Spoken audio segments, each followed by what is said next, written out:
Contacting Jesus. When a loved one is in danger, we become anxious. In such circumstances, we would be able to do things that we did not ever imagine.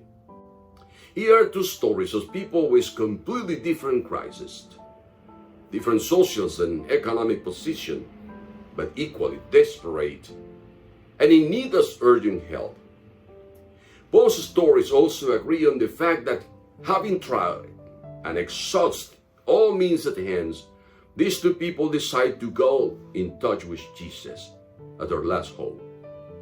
Both events narrated by Lucas happen in Capernaum, for when Jesus goes to various places to preach his gospel. As Jesus was out of time for a while, people were happy for his return. But unexpectedly, a man appeared seeking Jesus and throwing himself at his feet, desperate. Luke in chapter 8, verse 40 and 42 tells what happened. Now when Jesus returned, a crowd welcomed him, for they were all expecting him. Then a man named Jairus, a synagogue leader, came and fell at Jesus' feet, pleading with him to come to his house, because his only daughter, a girl of about 12, was dying. We find here a desperate father because his daughter was dying. We are also told that his name was Jairus, and he performed as leader of the synagogue, possibly as administrator and leading meetings. Jairus probably was a highly respected leader in the community, and it seems that he was a spiritual leader of the Jewish believer in and around Capernaum. Jairus has heard Jesus teaching. He was familiar with some of the miracles performed by Jesus in the synagogue. In Luke 4, verse 31 to 37 says that Jesus went down to Capernaum, a town in Galilee, and on the Sabbath he told the people. And they were amazed at his teaching, because his words has authority. In the synagogue there was a man possessed by a demon, an impure spirit. He cried out at the top of his voice, "Go away! What do you want with us, Jesus of Nazareth? Have you come to destroy us? I know who you are, the Holy One of God." "Be quiet," Jesus said sternly. "Come out of him." Then the demon threw the man down before them all and came out without injuring him. All the people were amazed and said to each other, "What words these are! With authority and power he gives orders to impure spirits, and they come out." And the news about him spread throughout the surrounding areas. It was also in the synagogue of Capernaum that a man whose right hand was withered, that Jesus said to the man, "Stretch out your hand." He did so, and his hand was completely restored. But let's go back to the story. It says that Jairus fell at Jesus' feet, pleading with him, and when he fell to his knee, he did so as a sign of respect of pleading. What went through the mind of Jairus that moved him to do what he did? Let us speculate a bit. Jairus probably was a Pharisee representing the official religion. When his daughter became ill, he maybe submitted a prayer request in the synagogue on her daughter's behalf. He possibly went to see the family doctor and exhaust all the resources available. But the situation got worse.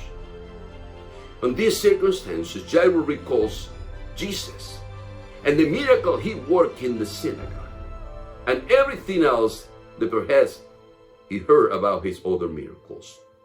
Jairus probably had doubts and wondered, how I am going to please Jesus?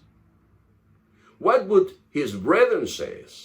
Since they hated Jesus, but while he thought about it, his daughter got worse. Jairus has an inner struggle that will not let him be quiet. He perhaps wondered whether he does or doesn't go. He possibly asked his wife, and the girl was his only child, So Jairus then finally decided to go out, contact Jesus. Jairus lives home in a hurry. He might ask pedestrian for if anyone knew where Jesus was, until he finally found him and fell at Jesus' feet, pleading him. It was not a simple reverence, which is usual in Eastern culture. This means that Jairus put aside pride. It shows that his religious position and social hierarchy were no longer important. What Jairus did was declare his inability in the spirit, his lack of control. Then he pleaded Jesus for help. Pleading is when we make an emotional or earnest appeal to someone. Sometimes we go through crises that if we don't face them, we would never contact Jesus. These are crises for good. This is a suffering for good. There are losses that lead to win. There are crises that make us submit to God. There are crises that test our faith. There are crises that shows our powerlessness to find solution to our needs apart from God. Let's remember that when Jairus went to seek Jesus according to Luke 8:42, he did it because his only daughter, a girl was about 12, was dying. In Jairus' case, his daughter was the reason for the crisis. And the way how Jairus surrendered is important to the eyes of God, because this made his heart get empty of all pride. At this point, Luke briefly switches from the story of Jairus in verse 43 to another drama, and shows that when we try everything that is at hand and we find no solution to our difficulties, then we are willing to take risk and break down barriers. Luke tells us that a woman was there who has been subject to bleeding for 12 years, but no one could heal her. This time is about a desperate woman who was ill, and doctors couldn't do anything. We are not giving her name. She was perhaps unknown to many, and she lived isolated from the community. The woman was financially broke, without prestige or social hierarchy. Because of her illness, she could not go to the synagogue or the temple in Jerusalem to pray or ask for prayer, since the law prohibited her to do it. The illness made her bleed often, and that prolonged for 12 years. Mark 5:27 says, she heard about Jesus. And when she heard of Jesus, she got faith, and her faith made her to seek Jesus. Bible says in Romans 10:11, for the scripture says, whoever believes on him will not be put to shame. And in Romans 10:17, so then faith comes by hearing, and hearing by the word of God. So in desperation, this woman went to see Jesus with one idea in mind: to touch him, to contact him, even as it was through his cloak. Mark 5:28 states, for she said, if I may touch but his clothes, I shall be saved. And Luke 8:44 adds, she came up behind him and touched the edge of his cloak, and immediately her bleeding stopped. If you ask, how does one contact Jesus? How can one touch him? The answer is simple: through faith in him. Faith in Jesus is not denying facts or what is happening. For Jairus, his daughter was dying. For the woman, she was clinically incurable. The face of these two people was clear. When getting in contact with Jesus and believing in him, he helped them in their crisis. This despite of the circumstances and even adverse opinions. Faith is what connects us with the Lord and releases his power. Hebrews 11:6 says, but without faith it is impossible to please him. For he who comes to God must believe that he is, and that he is a rewarder of those who diligently seek him. In the case of the woman, her faith was shown through the following. She decided to seek Jesus. She pushed her way through the crowd. She extended her hand and made contact with the Lord. Consequently, she approached sick, but returned home safe after contacting Jesus. Do you need to contact Jesus? If you haven't, begin now to take the steps of faith toward Jesus. You do it now. The woman touched his clothes and received salvation. Then Luke tells what happened. Who touched me? Jesus asked. And when they all denied, Peter said, Master, the people was crowding and pressing against you. But Jesus said, someone touched me. I know that power has gone out from me. And then the woman, seeing that she could not go unnoticed, came trembled and fell at his feet. In the presence of all the people, she told why she has touched him and how she has been instantly healed. Then he said to her, Daughter, your faith has healed you. Go in peace. But now let's go back to Jairus' story. Because often it happens that when what is wrong looks to be solved, then something arises that makes the situation worse. Jairus saw what happened to the woman, so perhaps it raised his hope of seeing his daughter alive. However, someone comes and gives him bad news.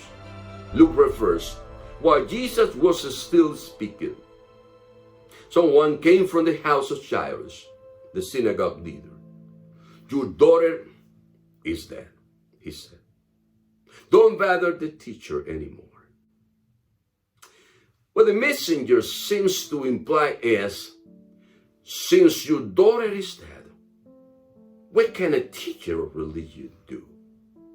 He's not God. There is no remedy. What can we do when somebody says, you already let this as it is, so because there is no solution? Same way when doctors, lawyers, family, friends, and the devil whisper in our minds, give up, let it go. What we do? At such time, we should pay attention to what Jesus says. When Jesus heard the discouraging words of the messengers to Jairus, look what happened. Hearing this, Jesus said to Jairus, don't be afraid. Just believe and she will be healed. Don't be afraid. Then Jesus entered Jairus' house and most people were crying. All were saddened because of the dead girl. The Gospel of Luke says that when he arrived at the house of Jairus, he did not let anyone go in with him except Peter, John, and James, and the child's father and mother. Meanwhile, all the people were wailing and mourning for her. Stop wailing, Jesus said.